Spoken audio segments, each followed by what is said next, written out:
3:30 a.m. I'm on the highway heading towards Bribie Island. The tide's at about halfway now coming in.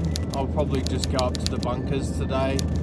I've got everything packed, so it should be a fun day. I've just arrived at the access point on Bribie Island, and it's only 4 a.m. I've got my Storff tire deflators. Let's get them on. Go down to the pressure, 16 psi, and this gives your four-wheel drive the best chance of getting up the beach without any hassles of getting bogged. Especially if the sand is a bit soft and coming up the high tide in the dark by yourself, you want to sort of be prepared as best you can. So I've packed up the ute all nicely at the moment. Maxtrax there, chair, couple of leather blankets. I love taking these up the beach. Gives you some sort of a creature comfort underfoot. And in the back of the ute I've got my camera gear and everything like that, lights and some power to charge some stuff. And in the fridge I've got a really nice picnic. Now the tyres are deflated. It's the Bribie Island recreational area. It does require a permit. The access track does get maintained, but generally it's the hardest part to get through. Once you're on the beach it's alright. There's so many whoop-de-doos in here. So in my vehicle I have a Torque-It power module and also a throttle control system, which is mounted on the dash just in front of my steering wheel. What I use that for is obviously to increase the performance and power in my vehicle, and in these situations though it's highly recommended to keep them turned off. Just because your responsiveness on your throttle is increased quite substantially. So all of these bumps that you're hitting, you'll end up just spinning the wheels and it's not as enjoyable. Steady application of your foot on the throttle will nearly guarantee you have no issues on the beach. Here we are. So I'm just coming onto the beach now, and we are looking good. There's no tracks, so there's no one up here just at the moment. And you can see the tide is actually up quite high, so I am quite happy that I've let the tyres down. I do have some hard patch sand just here, which is lovely, and with the tide coming in that can change obviously in the next couple of hours. It won't be so pleasant. Got a bit of a crossing here to get through, so take it nice and steady.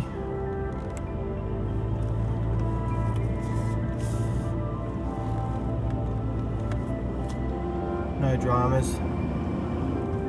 Often you should jump out and just check that that depth isn't too big for your vehicle. Having been up here recently and there hasn't been any major storms, it's quite alright and safe. But with the tide coming up, that might prove to be a little bit difficult for most. Just wanted to say, when you're driving up the beach in the night time, keep an eye on the contrast of the water coming through onto the sand. You can see really dark edge in the middle of the screen, and you can see each wave coming in as it progresses along the beach. You don't want to be going too quick, just for safety. We do have some kangaroos and birds out and about doing their morning rituals, and we all like to look after nature and your vehicle, because there could be any kind of washout or dips, and the conditions are changing, so you drive to them. It's quite pleasant, a drive up here this morning. I'm just going to quickly jump out and adjust the spotlight so that I've got a better beam projection. Quite substantial chunks of timber just sitting in the track, so you always want to be vigilant and keep an eye out for that type of thing. As you can see here, it's sticking out of the sand, so you really got to pay attention to where you're driving. And with the haze of the salt air coming over the windscreen, it can be quite difficult to see where you're going. So as I said earlier, drive to conditions. Our first little bunker's just here.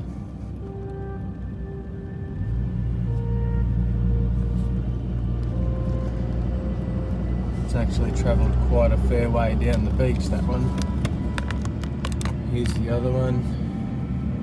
I'm going to go up to the end bunker this morning. Bunker in. Wow, there's some driftwood all over the place here. I'm going to take a chance and follow the track that's already been laid out. There's a kangaroo up ahead, can you see it? It's coming right for me. Ah. Yeah, skip.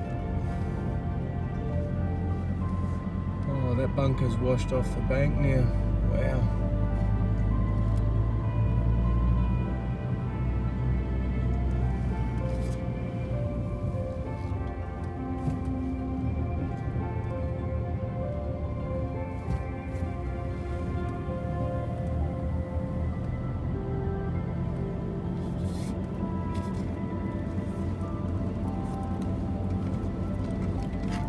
There is a lot of tree on the beach.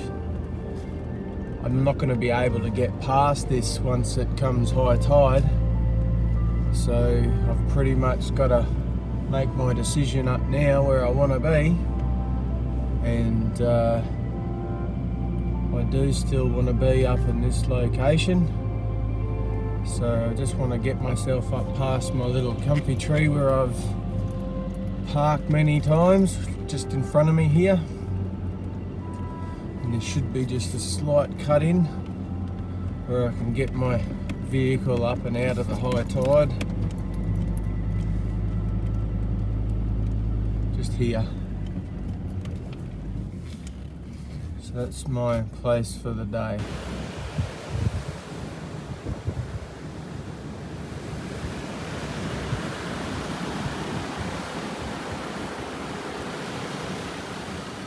It's really beautiful up here this time of day. I've already set up my camp and it's looking good. I'm just settling in now. A little bit overcast in the background. I've got my drone up in the air now. I'm going to send it up and try and get some nice shots of sunrise. Let's see what it looks like. There's still a lot of cloud cover out there, so I don't know what I'm going to get, but something's better than nothing.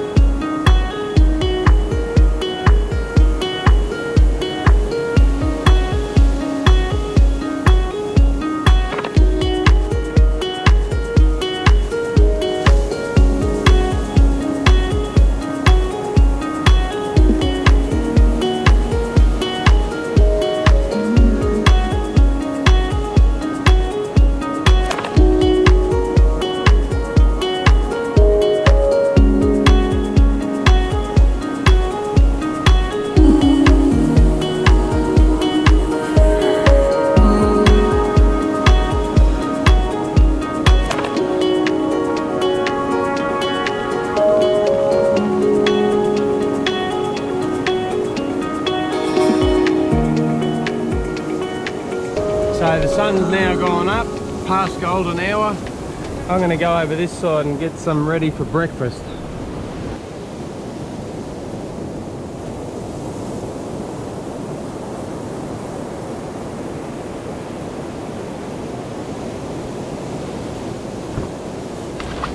My Weet-Bix and some Just Right, spoon in there ready to go, some So Good milk, brekkie time.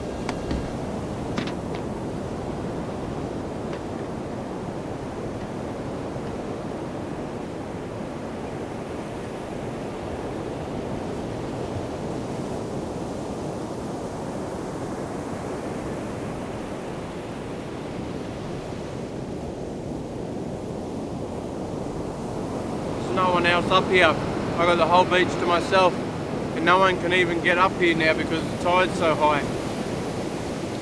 I'm a little bit worried because it's actually right there now. We'll be right.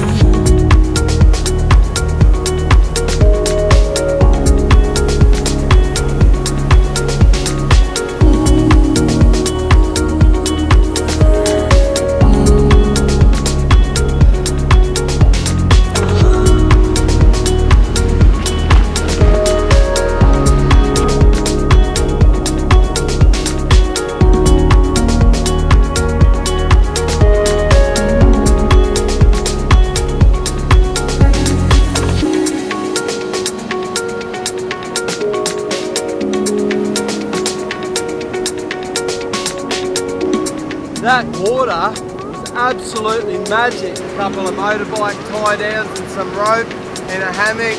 I'm going to get set up for a snooze.